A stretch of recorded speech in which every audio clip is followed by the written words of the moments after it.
Ngayon pong panahon na ito, napakahalaga ng isang katulad po ni Senator Pia Cayetano maging champion ng breastfeeding. Talagang maganda ang epekto ng breastfeeding. Ganon din po sa aking anak. Nakita ko po yan dahil ang aking pong may bahay, si Mariel, siya po ay nag-breastfeeding din.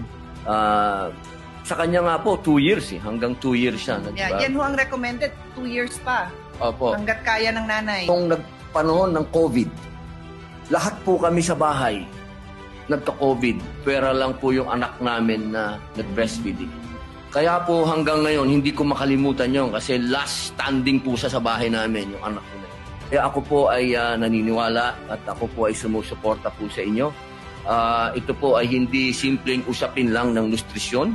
Ang breastfeeding po ay pundasyon ng kalusugan, ng sanggol, ng ina at ng susunod na henerasyon. Ito rin ay karapatang dapat kinikilala hindi lamang sa salita, kundi sa mga konkretong patakaran.